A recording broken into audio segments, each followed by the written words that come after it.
코로나19 상황이 길어지면서 동시에 저희 가정에 자연스럽게 자리 잡은 한 가지가 생겼습니다. 올해 초등학교에 드디어 막내가 입학하면서 저의 세 자녀들 모두가 다 학교를 다니고 있는데요.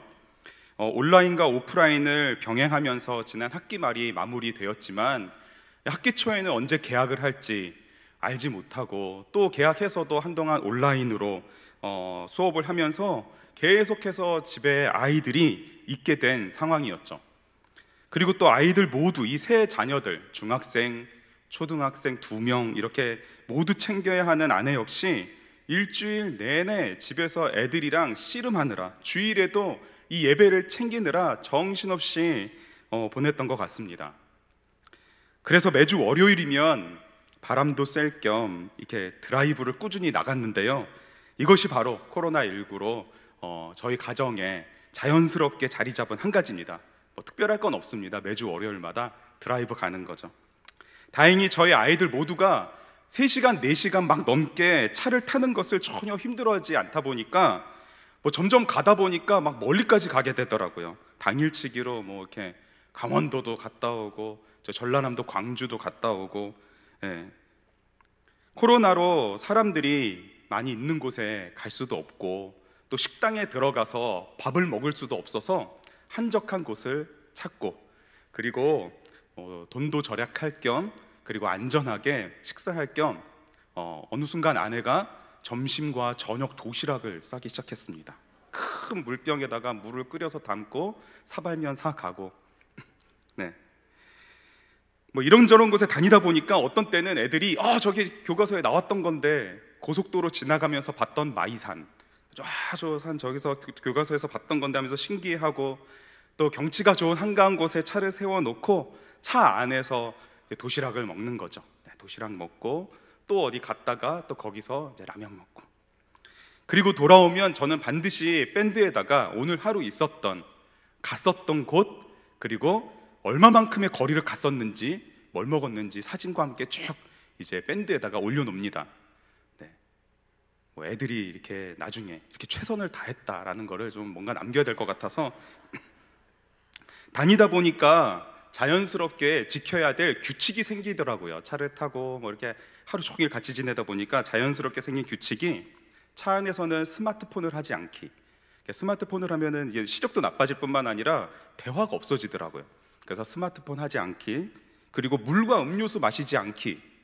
계속해서 화장실 가고 싶다고 하니까 차를 세워야 되는 일 때문에 물과 음료수는 생존에 필요한 만큼만 차 안에서 마시고, 그리고 자녀가 셋이다 보니까 둘이 한 편이 돼서 다른 한 사람 놀리지 않기, 이런 규칙들을 세웠고요. 또 아이들이 저에게 규칙을 정해줬습니다. 저녁 9시 이후에 집에 들어갈 것. 그래서 차를 타고 어디를 갔든 9시 전에 들어오면 안 되는. 그리고 출발하기 전에는 항상 기도하고 출발했습니다. 차 안에서 하나님께서 우리에게 오늘을 허락해 주신 것에 대한 감사, 우리 가족 모두 건강하게 이렇게 나갔다 올 수 있도록 인도해 주심에 감사, 그리고 이 시간들이 우리 소은이, 소연이, 소망이, 이 세 자녀들에게 좋은 추억으로 남게 해주시고, 그리고 이제부터 또 한 주간 집에서 지내게 될 텐데 힘들지 않도록 충분한 에너지를 공급받는 시간이 되도록 기도하고 출발했죠. 사실 기도로 하나님께 간구할 것을 아뢰을 뿐만 아니라 또 자녀들의 마음 가운데 남았으면 하는 것, 또 자녀들에게 바라는 것도 함께 담아서 기도했는데요, 가족이 함께 하는 시간들의 이 의미, 그리고 이 시간들을 통해 얻는 유익과 경험, 그리고 가족과의 관계, 그리고 무엇보다 좋으신 하나님이 우리 아이들 안에도 경험되어지고 마음 가운데 남았으면 좋겠다, 좀 이거를 기억했으면 좋겠다 해서 이렇게 다니고 있습니다. 우리가 하나님과 동행할 때도 마찬가지인 것 같습니다. 동행할 때 하나님께서 우리와 동행하고, 우리가 하나님과 동행할 때 하나님께서 우리가 기억했으면 하는 것들이 있다는 것이죠. 그것이 무엇인지 말씀을 통해 3가지로 살펴보기를 원하는데요, 하나님께서 우리가 주님과 동행할 때 기억해야 할 한 가지, 우리가 기억해야 할 한 가지, 그 첫 번째는 바로 동행하는 삶에도 전혀 예상할 수 없는 상황이 있음을 기억해야 합니다. 주님과 동행할 때 전혀 예상할 수 없는 상황이 있다는 것을 우리가 기억해야 된다는 것이죠. 다윗은 사울을 2번이나 죽일 기회가 있었습니다. 하지만 여호와의 기름 부음을 받은 왕을 죽이는 것은 하나님께 큰 불순종임을 기억하고 사울을 살려줬죠. 사울 또한 다윗이 자신을 죽일 수 있었음에도 불구하고 2번이나 놓아줬다는 것을 알고 있었습니다. 하지만 이 다윗을 죽이고자 하는 마음을 사울은 돌이키지 않았죠. 그래서 예상하지 못했던 이 사울의 계속적인 반응에 다윗은 사울의 마음을 확실히 깨닫고 더욱 자신을 죽이고자 쫓아올 이 사울을 완전히 피하기 위해 블레셋 땅으로 피신하게 되었습니다. 다윗이 이렇게 사울을 피해 블레셋으로 도망한 게 벌써 오늘 본문을 포함해서 2번째인데요. 여러 주변 나라들 중에 왜 굳이 다윗이 블레셋으로 피했을까? 그것은 아마도 사울이 가장 맞서기 힘들었던 상대가 블레셋이었고, 다윗이 블레셋으로 피하면 사울은 더 이상 그를 쫓아와서 죽이려고 하는 마음을 단념하지는 않을까 하면서 어쩔 수 없이 블레셋으로 도망갔을 것이라고 학자들도 추측을 합니다. 블레셋 왕 아기스는 이 다윗이 함께 머무를 수 있는 곳을 마련해 줬는데요, 그것이 바로 시글락이었습니다.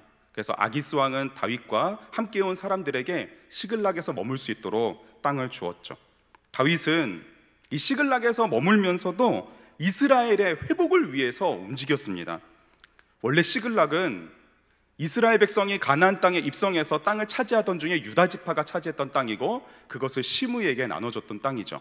근데 블레셋이 나중에 그 땅을 차지했었기 때문에 시글락은 블레셋이 다스리고 있었지만 결국에는 이스라엘 백성들의 땅이었죠. 그래서 다윗은 이 시글락에 머물면서 하나님께서 주셨던 예전의 땅들을 다시 찾기 위해 싸웠습니다. 그 싸웠던 상대 중에 한 나라가 바로 아말렉이죠. 아말렉 족속들과 싸웠는데요, 블레셋 왕 아기스는 다윗이 그냥 시글락에서 머무는 것만 아니라 아말렉과 싸워서 이겨주니까, 주변의 나라들과 싸워서 이겨주니까 블레셋을 대신해서 싸워주는 걸로 아주 고맙게 생각했던 것입니다. 그래서 더욱더 신뢰하는 마음의 급기야 어떤 제안까지 하냐면, 이스라엘과 전쟁을 할 텐데 우리 다윗 같이 나가자, 이렇게 하는 것이죠. 다윗이 전혀 예상하지 못했던 이 아기스 왕의 제안, 이 제안을 받고 다윗은 고민에 빠졌을 것입니다.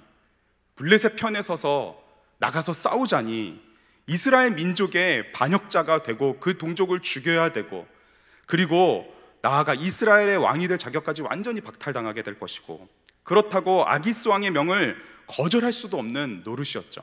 고민 끝에 결국 다윗은 블레셋 군대와 함께 이스라엘과 싸우는 전쟁에 나가기로 결정을 합니다. 하지만 다윗과 그의 군사들을 반대하는 블레셋의 지휘관들이 다윗을 전쟁에 같이 가면 안 된다, 언제 배신할 줄 모른다, 이렇게 주장하자 아기스 왕은 어쩔 수 없이 다윗을 설득하고 오히려 다윗에게 미안해하면서 안 되겠다, 이러다가 우리 지휘관들이 분란이 일어나겠다, 그냥 돌아가라고 하면서 시글락 땅으로 돌아온 거죠. 진퇴양난에 빠져서 어쩔 수 없이 결정을 내리고 간 전투에서도 다윗은 아기스 왕으로부터 신임을 더욱 얻었을 뿐만 아니라 이스라엘과의 전투에서도 빠질 수가 있었습니다. 분명 다윗은 하나님께서 자신을 도우사 이 큰 위기에서 벗어나게 하시고 이 모든 상황을 더욱 선하게 인도하여 주심에 감사였을 것입니다. 그렇게 하나님의 크신 도움을 경험하면서 시글락으로 돌아온 것이죠. 출정, 즉 전쟁을 떠난 지 3일 만이었습니다. 전쟁하러 인사를 나누고 떠났겠죠. 가족들과. 한번 상상해 보시죠. 지금 우리 남편, 아들, 아빠는 직장에서 열심히 일하고 계실 텐데, 이 직장에 보내는 게 아니라 전쟁터에 보내는 겁니다. 전쟁터에 보내면서 마지막 인사를 나누는 그 마음, 전쟁터에 나가는 그 아들이자 아빠와 그리고 남편의 마음은 어땠을까요? 인사를 나누면서 어쩌면 이 인사가, 이 모습이 마지막 모습일지 모른다라고 하면서 떠났겠죠. 물론 기쁜 소식은 승리의 소식일 테지만 가족들에게 있어서는 그보다 더 기쁜 소식은 살아 돌아왔다는 소식일 것입니다. 그래서 3일간 떨어져 있다가 건강하게 누구 한 명 죽지 않고 모두가 다 이제 그 시글락 땅에 가서 가족들을 다시 만나게 될 것을 기대하면서 이 기쁜 소식을 가지고 도착했는데, 그 시글락 땅은 어떻게 변해 있었나요? 우리 함께 1절 말씀을 다시 한번 읽어보겠습니다. 1절입니다. 다윗과 그의 사람들이 사흘 만에 시글락에 이른 때에 아말렉 사람들이 이미 네겝과 시글락을 침노하였는데 그들이 시글락을 쳐서 불사르고, 그들이 마주했던 현실, 아말렉이 틈타고 들어와서 처절하게 복수한 그 현장을 본 것이죠. 성읍을 불사르고 여자와 자녀들을 모두 끌고 가버렸습니다. 삶의 터전에서 사랑하는 가족들까지 모두가 다 사라져버린, 기쁜 마음으로 돌아왔지만 너무나도 어처구니 없는 현실을 마주한 그 상황, 정말 산 넘어 또 산인 것이죠. 그냥 산이 아니라 아주 마음을 압도하는 큰 산을 연속적으로 만나는 다윗. 그 다윗을 바라보면서 우리도 살아가면서 만나고 넘어야 되는 그 산, 전혀 예상하지 못했던 상황들을 쉬지 않고 마주하는 현실을 보게 됩니다. 때로는 한꺼번에 다가오기도 하고, 때로는 이건 뭐 순서를 정해놓은 것처럼 하나 하면 또 하나 가고 또 하나 하면 또 하나가 오는, 차례로 전혀 예상하지 못했던 그러한 일들을 수습해 가면서 우리는 살아갑니다. 이번 일은 또 어떻게 감당해야 되나? 이거를 또 내가 어떻게 넘어야 되나? 가슴을 답답하게 만드는 상황을 매 순간 마주하면서 서게 되죠. 한 치 앞도 보지 못하는 시력이 아주 나쁜 양과 같이 우리는 쉬지 않고 현실로 다가오는 전혀 알지 못하는 미래를 현재로 마주하면서 살아갑니다. 다윗이 시편 23편을 통해 고백한 것과 같이 우리는 사망의 음침한 그냥 다리 한나를 건너는 것이 아니라 사망의 음침한 골짜기, 계속해서 길이 꼬불꼬불 이어지고 끝날 것 같지 않은 그 음침한 골짜기를 지나가야 하는 마음으로 하루하루를 살아가고 있는 것 같습니다. 하지만 우리가 기억해야 되는 것은 무엇인가요? 매 순간 매일 전혀 예상할 수 없는 현실을 마주한다고 할지라도 우리의 결말은 하나님께서 확실하게 약속해 주셨다는 것이죠. 사망의 음침한 골짜기를 지난다고 할지라도 그 끝에는 푸른 초장과 쉴 만한 물가를 주님께서 예비해 놓으셨다는 사실입니다. 그리고 그 길을 지금 목자 되신 주님께서 지팡이와 막대기로 함께 하신다는 사실이죠. 그러므로 예상하지 못한 현실을 계속해서 마주해야 된다는 것에 지치면 안 됩니다. 그것들에 쓰러지면 안 됩니다. 그 현실의 끝에는 하나님께서 약속해 놓으신 충만한 평안이 있음을 기억하고 함께 동행하시는 하나님의 손을 붙들고 오히려 담대하게 나아가야 되는 것이죠. 하나님과 동행할 때 전혀 예상하지 못한 상황을 마주할 수 있음을 우리는 기억해야 됩니다. 그리고 두 번째, 우리가 주님과 동행할 때 기억해야 되는 것은 동행하는 삶은 같은 상황에서도 다르게 반응한다는 것입니다. 동행하는 삶은 같은 상황에서도 다르게 반응한다는 것입니다. 우리 앞에 발생한 상황, 우리가 마주한 상황은 객관적인 사실이 되어버렸습니다. 예상을 하든 예상을 하지 못했든 우리 앞에 이미 일어난 일, 그 자체는 이제 객관적인 사실이죠. 그러므로 중요한 것은 이제부터 어떻게 내가 반응하느냐입니다. 이제부터 중요한 건 내가 어떻게 반응하느냐 하는 것이죠. 바로 이 지점에서 주님과 동행하는 사람과 주님과 동행하지 않는 사람이 갈라지게 됩니다. 주님과 동행하는 사람은 다르게 반응합니다. 어떻게 반응하냐면 먼저 하나님께로 나아갑니다. 다윗뿐만 아니라 함께 전쟁에 나갔던 다윗을 따르는 모든 이들이 그들의 모든 가족들이 모두 아말렉에게 끌려갔고 삶의 터전이 불탔습니다. 망연자실해서 털썩 주저앉을 수밖에 없죠. 다윗도 마찬가지였습니다. 우리 4절을 한번 읽어보겠습니다. 4절입니다. 다윗과 그와 함께한 백성이 울 기력이 없도록 소리 높여 울었더라. 인정하기 힘들었을지 모르지만 다윗은 블레셋 땅으로 피해 와서 이렇게 살아가는 현실이 아마도 인생의 바닥 끝까지 내려왔을 거라 생각했을 것입니다. 이스라엘 왕으로 기름 부음 받았지만 그때부터 시작된 고난과 고통의 시간들, 자기 혼자뿐만 아니라, 나 혼자만이 아니라 가족, 내 아내와 자녀들 뿐만 아니라 자신을 따르는 그들의 또 가족까지 모두 이스라엘을 떠나서 적국인 블레셋 땅에서 지낸다는 것은 이제 더 이상 갈 곳 없는, 정말 마지막으로 견딜 만한, 이제 마지막이라고 생각할 만한 상황이라고 생각했을 것입니다.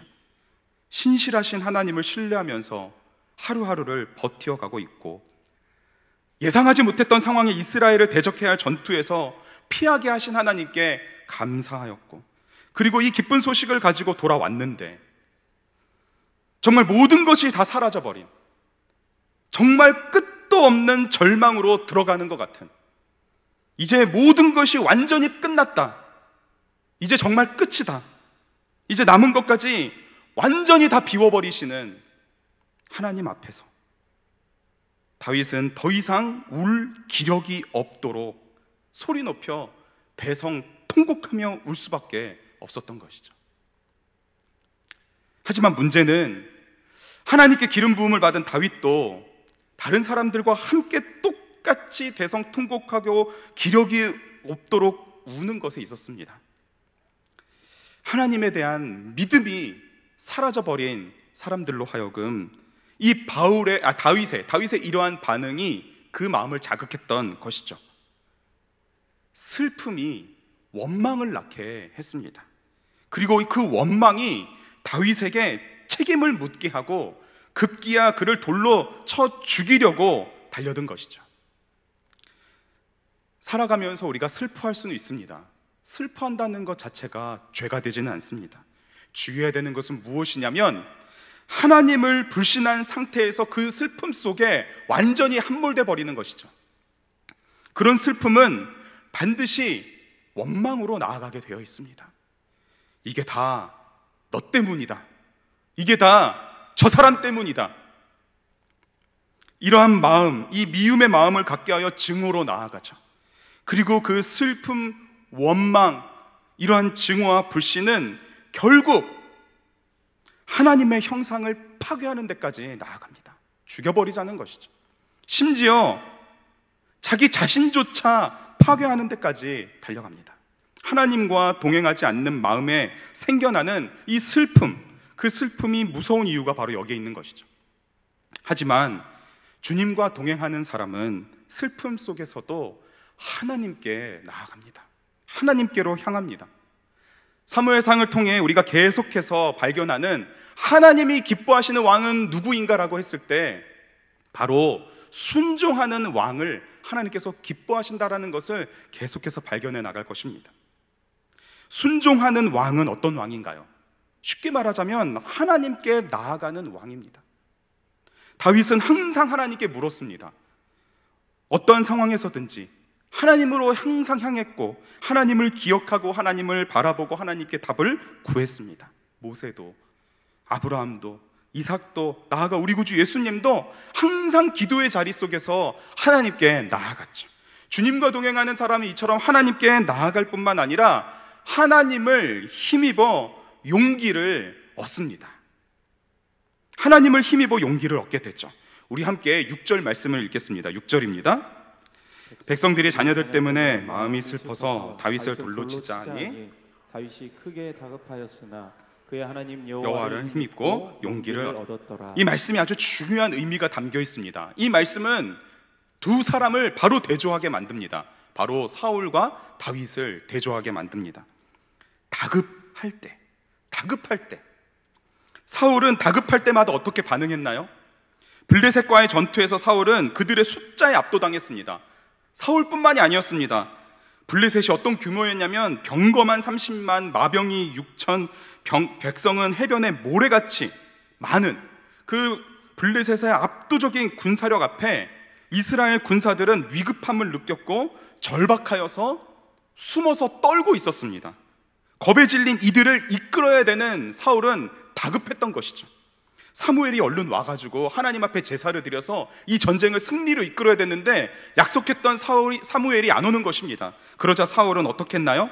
이 다급한 마음에 스스로 하나님께 제사를 드려버리는 망령된 행동을 하고 맙니다. 한 번이면 실수라고 할 수 있을지 몰라도 사울은 다시 한번 블레셋과의 전투에서 또 심히 다급한 마음에 누구를 찾아가냐면 하나님이 아닌 신접한 자를 찾아갑니다. 심히 다급한 마음에 무당과 같은 점쟁이한테 찾아가서 사무엘을 불러오라고 하죠. 이 다급한 상황은 사울에게도 다윗에게도 모두 결정적인 상황이 되고 말았습니다. 평소에 정말 누구를 의지하고 무엇을 믿고 어떤 것을 붙들고 살아가는지 그 다급한 상황이 바로 보여주는 것이죠. 그러므로 그 다급한 상황은 우리가 누구에게로 나아가는지 보여주는 시금석과도 같습니다. 즉각적으로 반응해야 하는 그 다급한 상황이 우리에게도 시금석이 되는 것이죠. 그렇기 때문에 우리가 다른 곳에 있지 아니하고 이 자리에 나와 예배하고 온라인으로 함께 예배하며 기도의 자리에 나왔다는 것은 정말로 중요한 것입니다. 한 주간의 삶을 보내는 중에 하나님 앞에 나온 것이죠. 주님을 예배하는 자리, 주님께 기도하는 자리, 주님 앞에 나와서 주님으로부터 힘을 얻어 용기를 내기 위해 우리는 이 자리에 온 것이죠. 하나님을 의지하여 힘을 얻고 용기를 얻는 것, 주님과 동행하는 사람이 바로 주님 앞에 보이는 행동입니다. 하나님을 힘입어 용기를 얻어 그 힘으로 계속해서 싸워나가는 그 승리의 기쁨을 맛봐야 되기 때문에 주님께서 우리를 이 자리에 있게 하시고 같이 함께 예배를 그리고 기도를 드릴 수 있도록 인도하고 계시는 것이죠. 주님과 동행하는 사람은 하나님께 나아가 하나님을 힘입어 용기를 얻을 뿐만 아니라 믿음으로 한 걸음씩 나아갑니다. 믿음으로 한 걸음씩 나아가기 시작합니다. 주님과 동행하는 사람은 바닥에서부터 채우시는 하나님의 힘과 능력으로 다시 한 걸음을 떼기 시작합니다.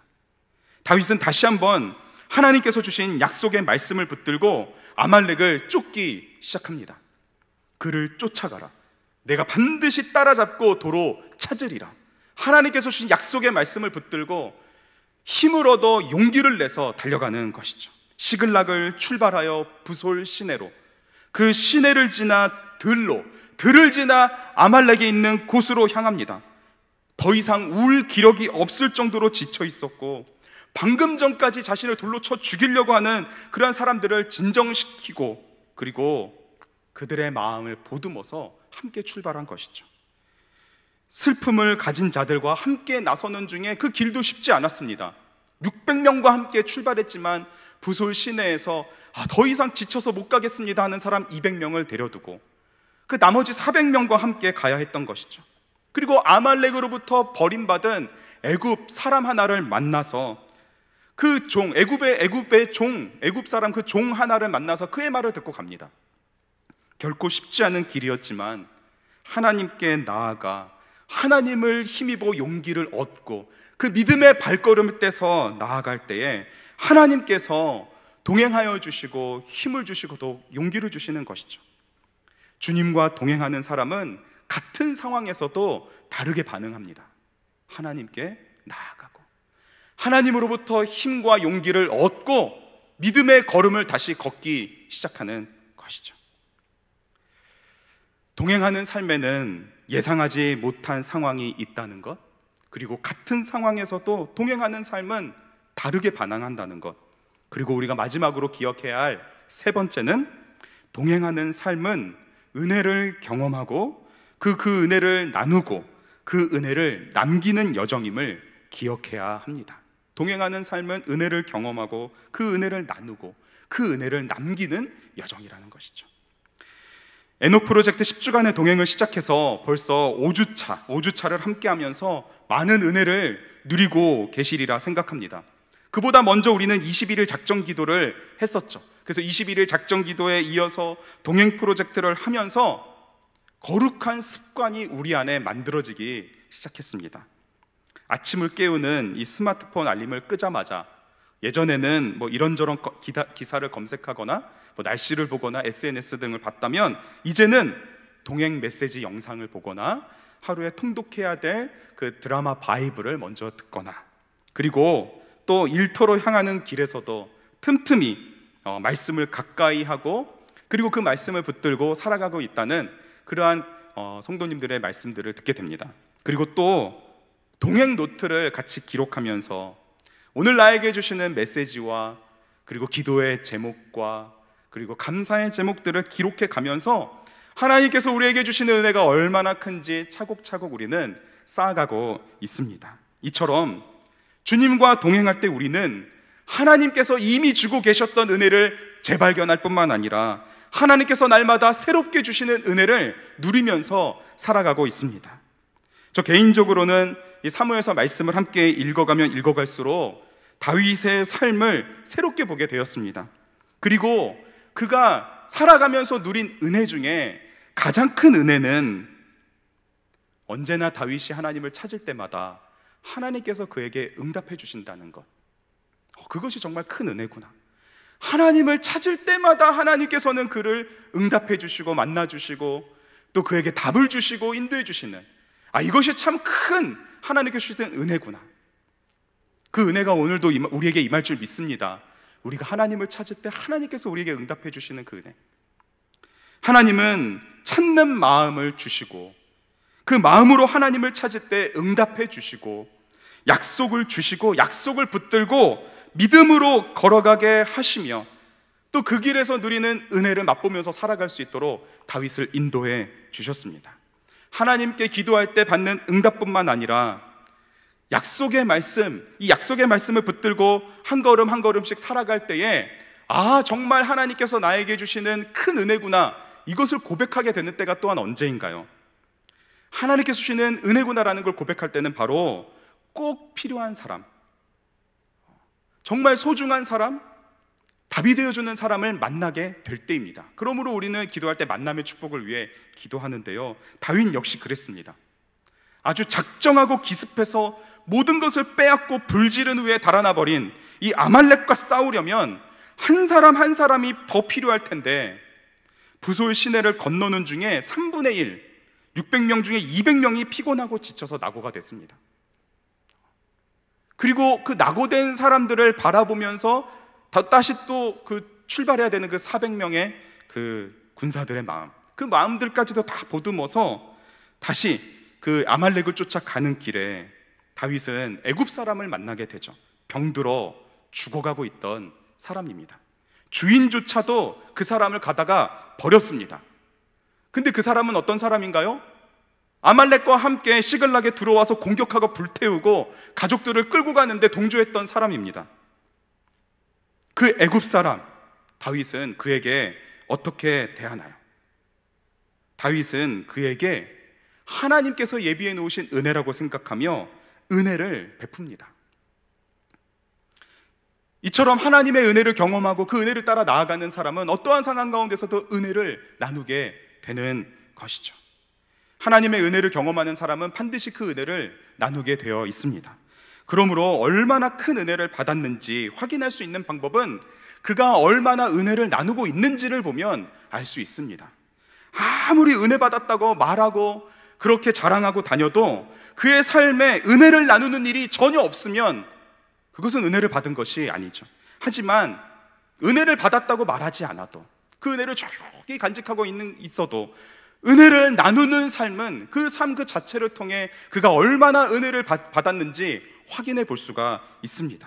다윗은 병들고 굶어서 죽어가고 있는 이 애굽 사람, 이 아말렉의 종으로 함께 이 전쟁터에 쫓아와가지고 함께 기습을 했던 원수 편에 섰던 그 사람에게 떡을 주고 물을 주고 무화과 빵 한 덩이를 주고 건포도 2송이까지 충분히 주면서 그가 기력을 회복하게 하였습니다.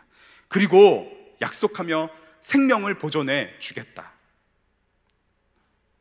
뿐만 아니죠. 다윗은 더 이상 지쳐서 갈 수 없는 그 200명의 남겨진 군사들을 책망하거나 나무라지 않았습니다. 그들을 이해했습니다. 아말렉을 공격해서 그들에게 끌려갔던 사랑하는 가족들과 그들이 빼앗아갔던 모든 것을 되찾아올 때도 다윗은 그 낙오되었던 200명을 외면하지 않았습니다. 함께 갔던 이들과 동일하게, 심지어 그들을 제외하자, 그 사람들한테 주지 말자라고 하는 사람들을 설득해서 동일하게 그 낙오되었던 200명에게도 모든 것들을 다 똑같이 나누어 주었습니다. 은혜를 나누는 것이죠. 왜냐하면 하나님이 주신 거라 믿었기 때문입니다.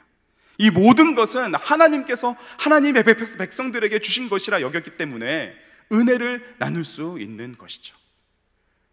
은혜를 나눈다는 것은 그 은혜가 하나님께로부터 왔다는 것을 인정하는 것이기 때문입니다. 주님과 동행하는 사람은 나를 통해 다른 누군가에게 은혜를 흘려보내며 그 은혜의 통로의 역할을 감당하며 살아갑니다. 끝으로 주님과 동행하는 사람은 은혜의 흔적을 남깁니다. 우리 함께 사무엘상 3장 25절을 읽겠습니다. 30장 25절입니다. 함께 읽겠습니다. 그날로부터 다윗이 것으로 이스라엘의 율례와 규례를 삼았더니 오늘까지 이르니라. 다윗은 은혜의 흔적을 남겼습니다. 연약하여서 함께 전쟁을 치르지 못했을지라도 차별을 두지 않고 함께 다 나누며 함께 다 가질 수 있도록, 전쟁의 기쁨과 승리를 함께 다 나눌 수 있도록 이 은혜의 흔적을 남겼고, 그 흔적은 남아서 이스라엘의 규례가 되었습니다. 하나님과 동행한 그 은혜의 흔적, 저는 말씀을 준비하며 생각해 보았습니다. 저의 증조 할아버지, 증조 할머니 누구였을까? 저는 이름 한 이름만 기억합니다. 이은자 출자. 저의 증조 친할아버지의 성함입니다. 다른 분들은 다 이름조차 기억을 하지 못합니다. 마찬가지겠죠. 우리의 자녀, 그 자녀의 자녀, 그 자녀의 자녀, 그 자녀의 자녀는 우리의 이름을 기억할까요? 우리가 무엇을 고민하며 살았는지, 우리의 근심이 뭐였는지, 우리가 뭘 갖고 싶어 했는지, 뭘 누리고자 했는지, 어떤 곳에 살았는지, 우리가 어떤 모습이었는지, 우리의 후손들이 우리의 어떤 것을 기억할까요? 그렇다면 우리가 남겨줘야 되는 것이 무엇인지 분명해집니다. 바로 주님과 동행한 은혜의 흔적을 남겨야 되는 것이죠. 주님께서 오늘 우리로 하여금 주님과 동행함을 통하여 더욱더 선명하게 그 은혜의 흔적을 남기는 하루가 되게 하여 주실 줄 믿습니다. 이제 말씀을 정리합니다. 주님과 동행하는 매일을 살아갈 때 우리 함께 기억하기를 원합니다. 전혀 예상하지 못했던 상황을 현실에서 마주하지만 그 삶의 끝에는, 그 모든 상황의 끝에는 주님께서 약속해 놓으신 것이 반드시 있다는 것을 기억하기를 원합니다. 또 믿음을 가지고 같은 상황을 살아갈지라도 다르게 반응하면서 살아가길 원합니다. 주님께 나아가 하나님께 힘과 용기를 얻고 믿음의 걸음을 한 걸음씩 나아가는, 같은 상황에서도 다르게 반응해야 된다는 것이 바로 동행하는 삶이라는 것을 기억하고요. 마지막으로 동행하면서 누리는 은혜를 풍성히 나누고 그 은혜의 흔적을 남겨야 된다는 것을 같이 함께 기억하며 이 은혜를 가지고 주님, 나와 더욱 동행하여 주시옵소서. 이 은혜를 가지고 하나님과 함께 걸어가게 하여 주시옵소서. 다른 그 무엇보다 은혜의 흔적들을 깊이 남기는 주님과 동행하는 오늘이 될 수 있도록 주님, 나의 기도 제목에 응답하여 주시고 삶의 발걸음마다 함께하여 주시옵소서라고 우리 같이 이 말씀 붙들고 찬양하고 함께 기도의 자리로 나아가도록 하겠습니다. 우리 함께 찬양하실 때에 주와 같이 길 가는 것, 주와 같이 길 가는 것 찬송하시고 기도하겠습니다.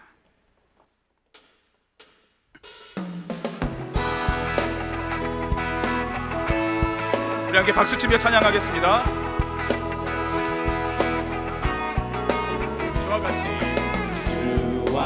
같이 길 가는 것 즐거운 일 아닌가.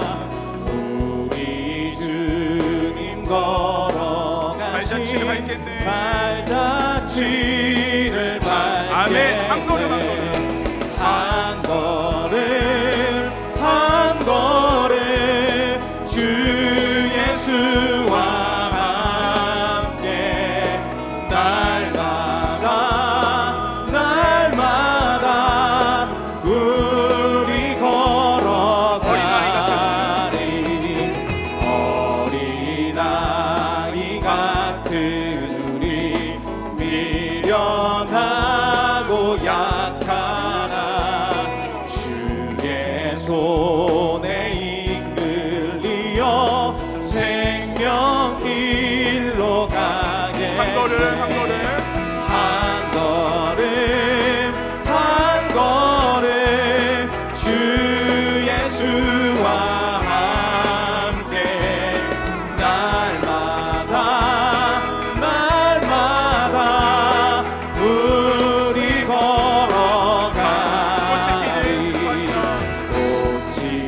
비는 들판이나 험한 골짜기라도 주가 인도하는 대로 주와 같이 가게. 아멘. 한 걸음 한 걸음 한 걸음 주 예수와 함께 날마다 날마다 우리 걸어가리.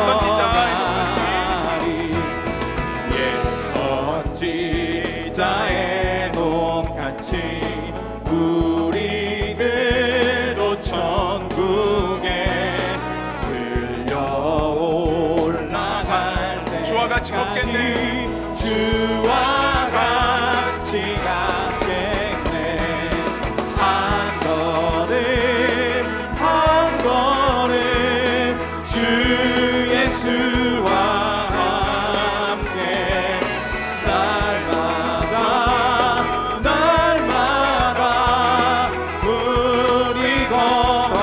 한 걸음 한 걸음 한 걸음 한 걸음 주 예수와 함께 날마다 날마다 우리 걸어가. 믿음으로 고백합니다. 한 걸음 한 걸음 한 걸음 주 예수와 우리 주님과 함께 날마다 날마다 날마다 날마다 우리 걸어가리. 우리 주신 말씀 붙들고 함께 기도하겠습니다. 이 시간 기도하실 때에 전혀 예상하지 못했던, 생각하지도 못했던 상황을 마주할 때 동행하시며 인도하시는 주님의 손을 더욱 붙잡게 하여 주시옵소서. 그 상황의 끝에는 주님께서 예비해 놓으신 은혜가 있음을 기억하고 믿음으로 나아가게 하여 주시옵소서. 그리고 아무리 다급하여도 세상과 다르게 반응하게 하여 주시옵소서. 믿음으로 반응하게 하여 주시옵소서. 주님께 나아가게 하시고 오직 주님만을 힘입어 용기를 얻게 하여 주시며 다시 믿음의 발걸음을 시작하게 하여 주시옵소서. 그리고 끝으로 주님과 동행하는 매일매일의 삶에 주님의 은혜를 매 순간 경험하게 하시고 그 은혜를 함께 있게 하신 분들과 그 이들과 나누게 하여 주시며 은혜의 흔적을 더욱 선명하게 남기는 오늘 하루가 매일이 되게 하여 주시옵소서라고 우리 주여 한번 무릎 짓고 기도하겠습니다. 주여